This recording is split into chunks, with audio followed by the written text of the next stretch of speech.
नमस्कार जी, मेरा नाम है अशोक वीर यादव एडवोकेट और मैं आप सभी के लिए लीगल एडवाइस से वीडियोस अपलोड करता हूं जो कि आप सब लोग लाइक करते हैं, पसंद करते हैं, शेयर करते हैं और सब्सक्राइब भी करते हैं। अब तक नहीं किया है तुरंत करिएगा और दूसरे लोगों तक भी इस जानकारी को जरूर शेयर करिएगा।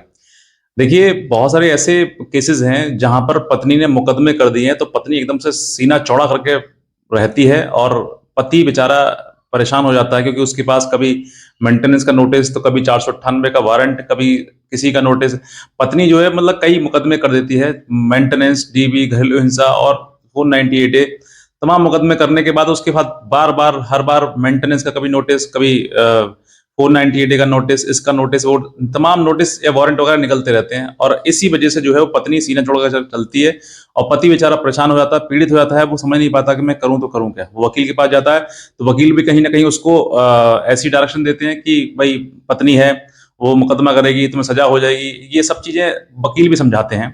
अब यहाँ पर सबसे बड़ी बात यह है कि पति बेचारा इतना परेशान हो जाता है कि वो पत्नी के पास ही जाता है कि भाई तुम समय आना है, तुम्हें आना है, तुम्हें रहना है, तुम आकर रहो, लेकिन इस तरीके की मत करो, परेशान मत करो। लेकिन पत्नी नहीं मानती है। पत्नी ये कहती है कि अब तो मैं ना रहूंगी तेरे साथ में और ना तुझे तलाक दूंगी और अब मैं तुझे देखूंगा कि तू कितने बीच में रहता है। वैसे बहुत सारे धमकियां मिलती हैं और पति बेचारा परेशान हो जाता है और फिर जीवन ऐसे सोचता है कि मैं इतना टेंशन, इतना डिप्रेशन में आता है कि वो मरने के कगार पर आ जाता है। और बहुत से लोग अपने आप को मृत्यु के द्वार पर छोड़ भी देते हैं कि भाई चलो ठीक है, खत्म करो जीवन।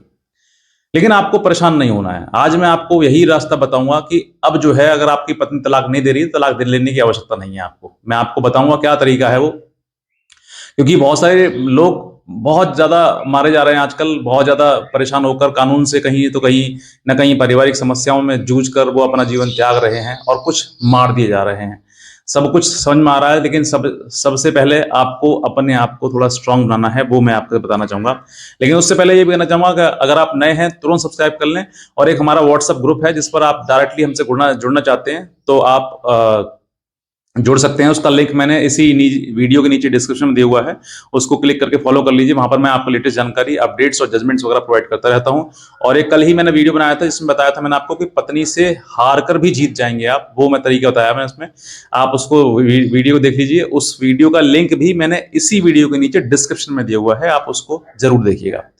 अब बात करते हैं कि अगर आपकी पत्नी आपसे मना कर रही है कि मैं आपको ना तलाक दूंगी, ना तुम्हारे साथ रहूंगी, जीवन यूं ही बर्बाद करूंगी, तो आज मैं आपको वो तरीका बताता हूं कि ऐसी पत्नी जो अपने पति के ऊपर मुकदमा दर्ज कराकर सीना चौड़ा करके घूम रही है या फिर उसको प्रेशर में लेकर उसके ऊपर परेशानियों का बोझ, परेशानियों का पहाड़ तोड़कर अपने आप को खुश समझ रही है, तो ऐसी महिला को त्याग दें। और ये मत सोचें कि तलाक देगी या फिर नहीं देगी। तलाक देना और ना देना ये कोर्ट के ऊपर डिपेंड करता है। अगर आपके पास सबूत है, एविडेंस है और आपकी पत्नी इस तरीके की मक्कार है कि वो आपका जीवन तबाह कर रही है, तो सिर्फ और सिर्फ आप कोर्ट के पास जाएं। उससे ना कहें कि भाई तू तलाक दे या मत दे, तू साथ रहे या मत रहे।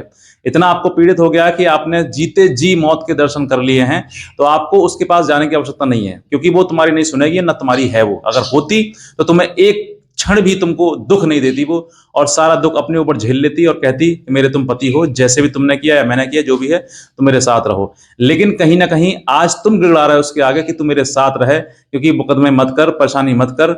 लेकिन वो क्या कह रही है कि मैं ना रहूंगी और ना तुझे तलाक दूंगी, तेरा तो जीवन ही हुई बर्बाद करूंगी। बहुत सारे तो ऐसे भी हैं जो ये धमकी देते हैं कि तुझे मैं जेल का पानी पिलाऊंगी, तुझे मैं जेल का खाना खिलाऊंगी, तुझे मैं देख लूंगी। अरे तुम देखोगी क्या? तुम खुद को देखो, तुम्हारे क्या हाल बेहाल हो जाएंगे। समय आने पर तुम्हारे भी वही पता लगेगा कि जिस समय पर जितना तुमने दूसरे को परेशान किया है ना, उतना परेशान तुम खुद भी होगी और उससे कई गुना होगी। समाज के रूप नजरों में तुम कुछ और हो। पति को छोड़कर अपने महिला को, अपने मायके में जीवन बताने वाली महिला को समाज जो है एक अलग ही नजर से देखता है। और वो नजर क्या है वो आप सब समझते हैं किस नजर से देखा जाता है। बहरहाल बात करते हैं कि अगर आपकी पत्नी इस तरीके की व्यवहार कर रही है आपके साथ में, इस तरीके आपके ऊपर मुकदमे कर दिए, तो सिर्फ और सिर्फ आप कोर्ट के पास जाएं, अपने एविडेंस कलेक्ट करें और एविडेंस के साथ साथ में अपनी तलाक का पिटीशन फाइल करें। आपको तलाक मिल जाएगा।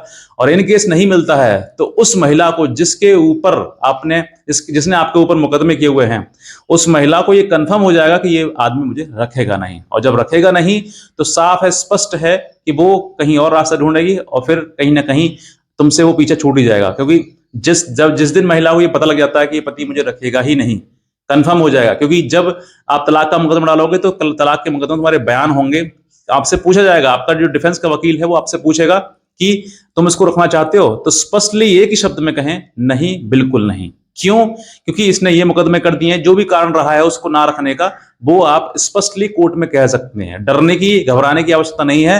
कुछ लोग ये कहते हैं, सर मैं मना कर दूंगा तो मेरे ऊपर मेंटेनेंस लगा दिया जाएगा। अरे मेंटेनेंस तो बिना ना कहोगे तब भी लगाया जाएगा। मेंटेनेंस से फर्क मत पड़े, आप अपने, आपका जो स्टेटमेंट है वो स्ट्रेट फॉरवर्ड होना चाहिए, सिर्फ और सिर्फ मतलब सीधा एकदम, नहीं रखना तो नहीं रखना, बस बात खत्म। अब इसके आगे कुछ नहीं। ये जिस दिन आपका बयान उस तलाक के पिटीशन में दर्ज हो जाएगा, उसी दिन उसको लग जाएगा कि हाँ ये अब मुझे नहीं रखेगा।